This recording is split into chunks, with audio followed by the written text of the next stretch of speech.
I can't read. Hey everyone, welcome back to Xenoblade Chronicles. In the last episode, we started off as a Fiora, tracked down Shulk, and we ate but didn't eat, and we came back and Reyn was looking at the Monado, and things didn't go well. No matter which way you no matter which way you cut it, it's not going to be cheap, as Reyn is trying to walk away to avoid that guilt. But anyway, in this episode, Reyn mentioned he got orders, or in this case a punishment. Goddamn Reyn, that cut's not going to be not going to be cheap. We were told that he had to go to Tephra Cave and get another Ether cylinder, and unfortunately he dragged us along because reasons of an RPG. Anyway, in this episode, we are going straight there, and hopefully along the way, get some prep for what lies ahead. And anyway, here's Fiora. Have you forgotten anything? Tephra Cave is dangerous, right? You have to be prepared. Thank you, Fiora. As if we were just going to do that. And you repeat.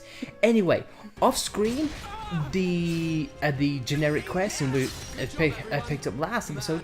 We quietly did some of those off screen. Killed a bunch of Crabble, Skeeters, Flammies, Armus, and all the sort, and also picked up a few quest items along the way.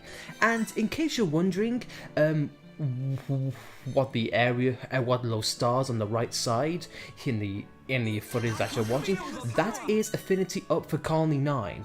And as we complete quests and whatnot, and do other things, that's going to improve over time. Yeah, and if we get our affinity for these regions up, we'll be able to trade for better items. But trading, what is that? I will get into it once again as we go on. And for one thing, we can now enter Dumban's house and break in. Hey Dumbo, what's up? You cannot afford to be careless in Tephra Cave. The monsters pose a challenge, even for the defense force. And I guess we'll travel around quite fast in this little town. as Shulk just jumped from Dumban's balcony and onto the staircase. Shulk is a rebel without cause. And anyway, up we go, and I think straight ahead is where we need to go for Tephra Cave.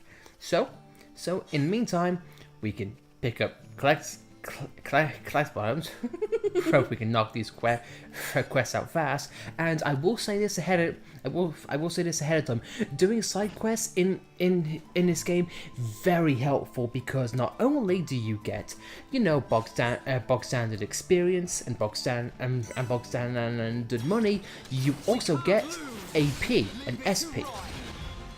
And since we're just gonna blast through all these really quick, our AP stands for art points, and SP stands for special points, I believe. Skill points. Yeah, skill points. Okay, fine. Skill, special, either way. And you might notice that we have a few more attacks to our arsenal, i.e. Shulk. And this is another aspect of Xenoblade that I really love. You get new weapons and new arts and new attacks really quickly. So the game doesn't waste your time, and it doesn't make you wait. And also, another thing you're seeing on the right side is achievements. Achievement unlocked, but unfortunately you don't get any game score points or trophies or whatnot. And also, Shulk was on fire. Indeed. And achievements, they are just another way to gain experience points and money. And this is something that is a strength of Xenoblade. You do not have to waste time grinding exclusively for monsters. You can just play the game. And that's something I think I really respect, because playing a game, you naturally get rewarded for it and don't have to go on the treadmill. It's amazing. And as we're seeing here, we are just going along our merry way, and we are just completing side quests left and right, getting experience and money. And I'll say, money is gonna come. It's gonna come in hand in this game. But something else is gonna come in handy. Is if you notice the border around this guy, and the name. We smite down evil. This is what the game calls a unique monster. Essentially, they are higher leveled or basically powerful enemies above the rest, and well, it makes them unique, so to speak. and if I can say, these fights can be tough, they can be challenging, but they can be rewarding for many things. And what's one of the rewards for taking these guys on? Well, let's face it, you get kick-ass music. Everyone, let's go. As shown here, we shall remember this. You're really getting into this, Reyn. Stream it. We can definitely do this. Now it's right time. Yeah! Aura burst! Bring it on! Wow, down! Oh yeah, baby! Right, great attack! Leave it to Reyn! Hammer! Beat! Light heal! Now it's right time! We can definitely do this!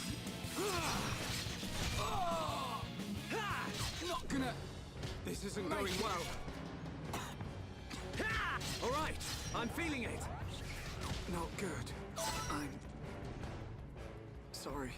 And even though it didn't go so well, you still get you still get. What's happened? Okay, there we are. Yeah. I got EXP for dying, so I guess that's a reward in of itself. Exactly, and even in failure, you can still get aspects like this, and you can still improve. So that is another aspect of this game not wasting your time.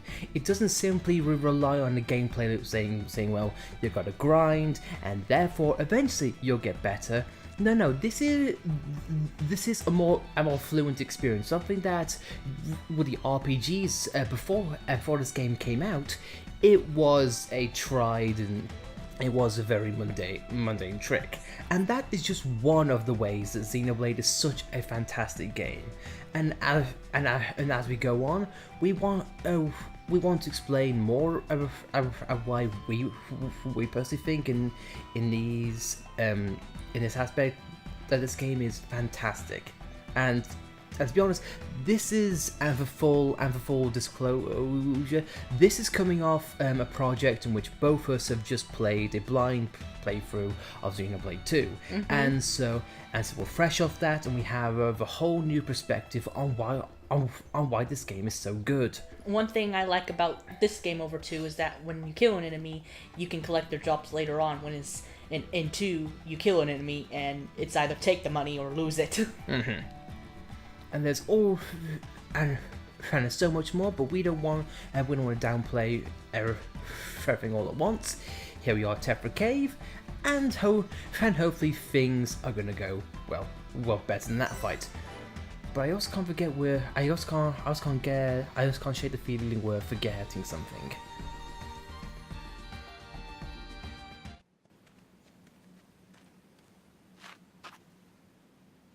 You forgot something. You will be needing the transport cases, right? Fiora! I'm coming along as well. I'd feel better going with you boys than sitting at home worrying about you. So, let's get moving. I knew she didn't trust me. Looks like it.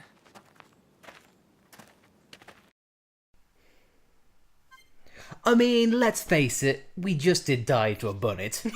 so to be honest, I don't really blame it. And now we get the ability to revive after the fact. Yeah, yeah, this is something that I'm not sure I personally like. It's when these things are not open to you until you go through the bog standard tutorial checkpoints. But now again, we get another generic quest stockpile, in which is the Force Fence soldiers just want this enemy killed, blah blah blah blah blah blah. So we're gonna skip all this, and we'll get through it.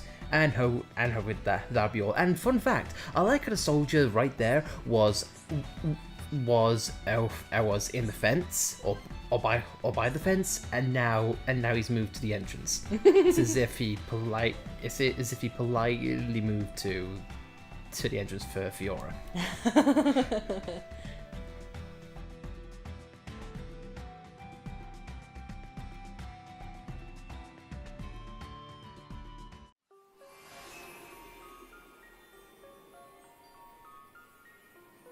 Hi.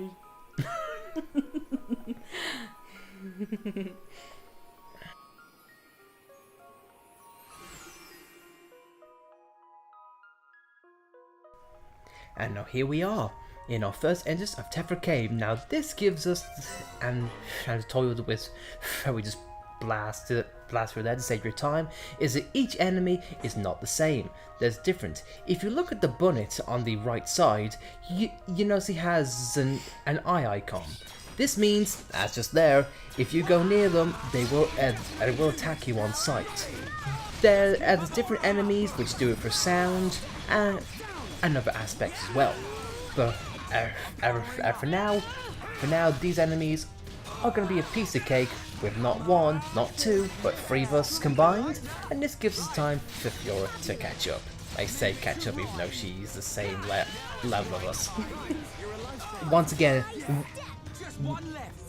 though, there's definitely a nice aspect about this game, is that when you have a new party member, they come with you at a very good level. So it's not like any other RPG in which you have to get a new character and they start from level 1. And now in Tephra Cave, we get probably one of the best cave sounds or cave soundtracks there is in video games. With the bass. Yes, the bass. Oh, I'll be honest. Another small story about this game is that this made me appreciate the bass guitar as a real instrument. I didn't mean to dig on bass guitarist there, but hey ho. And this bunnet really wants to test his luck, but unfortunately, it's not going to be any luck. And some people may wonder why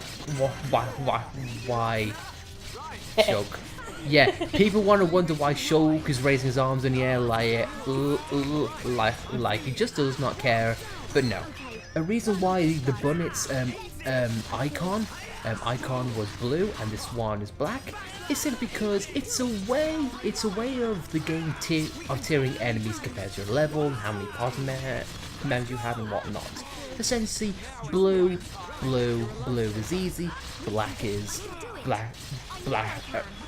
even, yellow for future reference is going to be a challenge, red is pretty much death. Actually, I think black is weak, or black is really weak, blue is slightly weak, white is equal, yellow is tough, and red is challenging. Oh yeah, I forgot white was an aspect about this. Yeah, that's what all these enemies are, they're in the white. That's my apologies.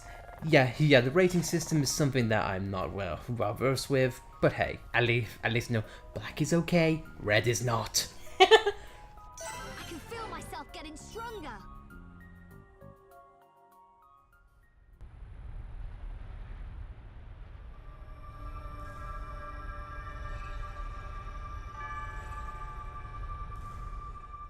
Are these the Magmel ruins? Haven't you been here before? Nope. The Defense Force often uses it for training, but I come here to do research. It's not really a place that people go. Not surprising. There are monsters around here that use Mechon parts as armor. Was this built by the Mechon? I don't think so. There's a path for people to get in. It might have been a vehicle of some kind. Like the Defense Force hover transports. A vehicle? but it's so big. It's amazing technology. I wonder what kind of people made it. I ain't got a clue. Let's keep moving. The ether cylinders are up ahead. Right.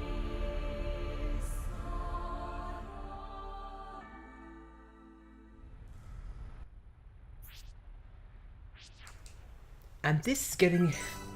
And that quick tutorial is just to show that there is a fast travel system, and it's used early on in game. Pretty much as soon as you start off the game with Shulk, you can pretty much fast travel anytime. Once again, it's a good sign. It's a good sign that this game doesn't waste your time. Whereas games such as Final Fantasy, you have to wait until pretty much any game in order to get a fast travel option. But here, it gives it straight to you. And if you look at Shulk's health right now, you'll notice another thing. It's going up on its own. We're not using any potions, not using any effects or whatnot. No, this is another aspect of that. The game after a fight, it auto heals you. And again, you don't have to waste time grinding for money or health potions or looking around. It's pretty much all there available to you. It just... What else did I say? This game does not waste your time. And now we have all of the lizards and eventually a unique monster. But hopefully now with the three of us combined, we should hopefully take this guy out. Hopefully with relative ease. And just for a quick go over, it's not directly mentioned, but there are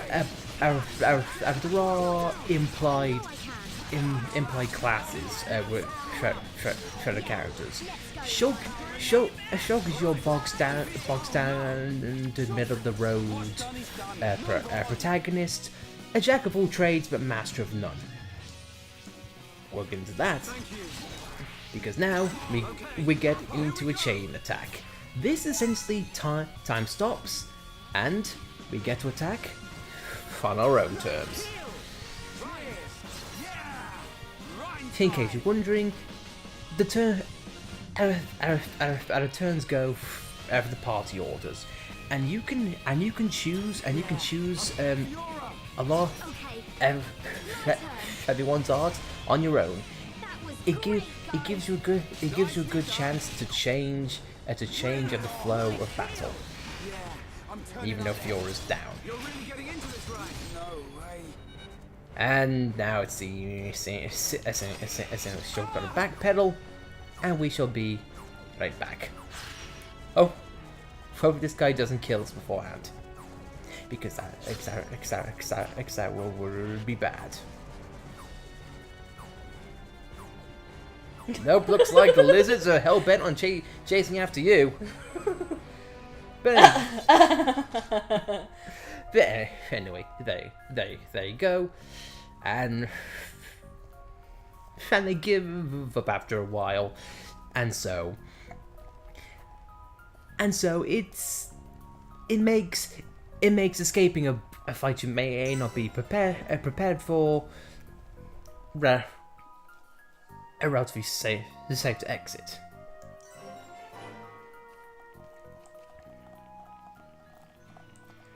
But as you've just seen, I've just seen there and our attacks on the unique monsters.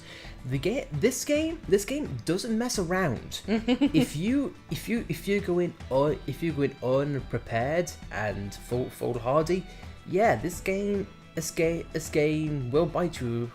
It will bite you in the arse. So it's not an easy game by any means. But now, here we are. Had the Cylinder Hangar. So let's see if we can get things for the mobile artillery. Right here. Thanks for the help, Shulk. I'll start collecting them up. You two hold on a sec. It's full of ether cylinders. Hey, why do we have to come all the way here to get them? Isn't there an ether cylinder fueling station in the colony? Well, refining the ether takes a long time down there. And sometimes cylinderization fails. And there are so many cylinders here for us already. It's more reliable than making them ourselves. Right. And Colony 9's anti-air batteries and mobile artillery are standardized for these cylinders, so they can be used straight away. I see. You know, this place is in good condition considering it's ancient. It might be that there's some form of technology being used to preserve it. It's just a shame we don't understand its secret. Shulk? But I'll solve it one day and show you. If it's just technology that someone created in the past, it's not incomprehensible. We'll come to understand it one day. Don't go trying too hard. We can come and get ether cylinders whenever we need them. Besides, it's a good place for Defense Force training. Yeah, so good that you didn't even want to come here without Shulk to back you up. Anyway, did you collect the cylinders? Yep, all done. Thanks. Just come by yourself from now on. Shh, be quiet.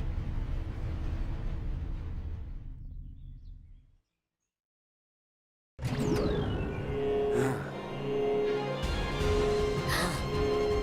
they Mechon? I don't know. But it looks like we'll have to destroy them. In that case, just leave them to me. As if things can never be easy. And here is something, if I may say for a second, that Xenoblade Chronicles or Xenoblade Chronicles 2, excuse me, really needed. More extensive party control. It might be simple, like say another option, but oh my god, is it lovely! And just a side point, the borders around their names have changed. This pretty much story exclusive, which I think is a nice touch. They can categorize these enemies separately.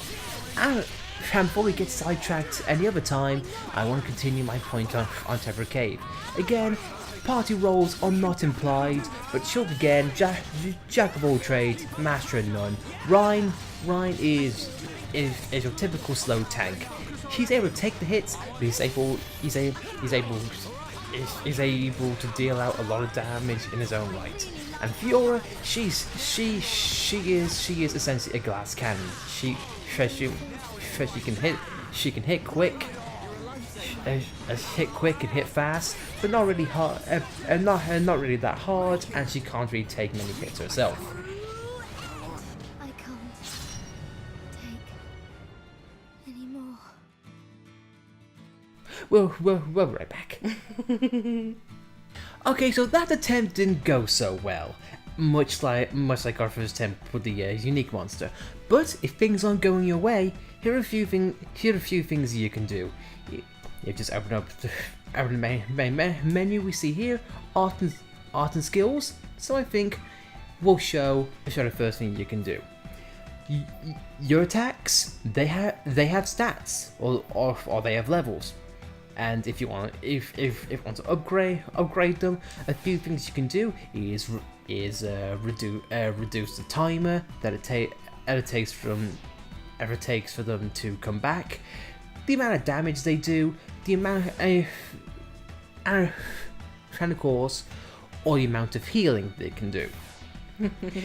But of course, and this is where our AP comes into play, and you can always, and as I just showed, you can swap them out. So you can say if you want all attacks on the left side in the palace, and all these buffs or debuffs on the left, you can definitely do that. And your talent art levels up automatically.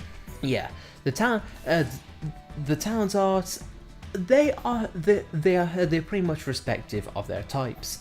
Say Shulk can break an enemy. Reyn being tank control or the aggro. Again, it's not implied that their roles are there, but it's still pretty good. And as we just saw there, we have I got achievements for doing just this. It seems like we can't do anything with this yet, but those are the skill trees, and it can create synergy within the party. But we'll get on that a bit later on as we get the ability to do so. And here we are, like every other RPG. Here we have equipment, and as you see, we have pretty much nothing for each character. But I did get some of these frightened drops, and you can see they are pretty much the same thing for everyone. Except for Reyn. And watch as his clothes began to change. I can imagine that would be pretty awkward for Fiora, but we're not gonna get caught up in that. Instead, we're gonna give them new equipment and new shoes, and Reyn more of a better weapon. Unfortunately, at this moment, we can't change Shulk's weapon. No. For what reason? I don't know. I don't think it's been like staring us in the face or anything. And that aspect, we'll get into later on. You could say we're leaving it empty. And so now with that all said and done, I think we're ready for round 2. The so-called Mechon will not get the best of us right now. And if you heard there, just now, Shulk mentioned focus at them one at a time. If you remember the tutorial we had when Fight began, that's just a nice subtle reminder to say, hey, remember that tutorial you just saw? Yeah, that'd be helpful here. Again, the fights in this game are difficult, but they aren't unreasonable. There aren't many massive difficulty spikes, but even when there is, the game does lend you a hand every once in a while.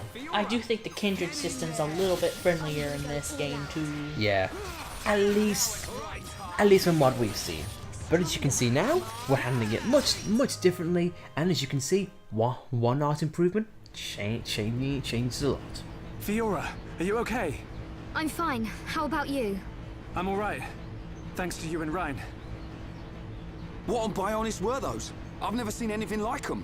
Could they have been Mechon? No.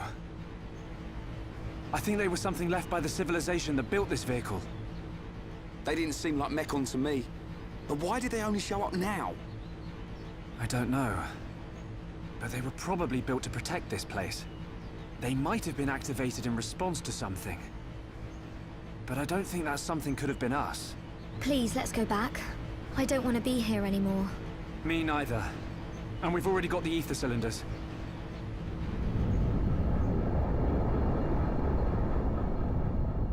Huh?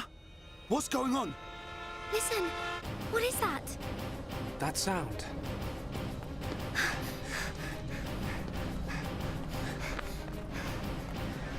In the sky! Oh, it's a... This can't be. No way. Mechon! How?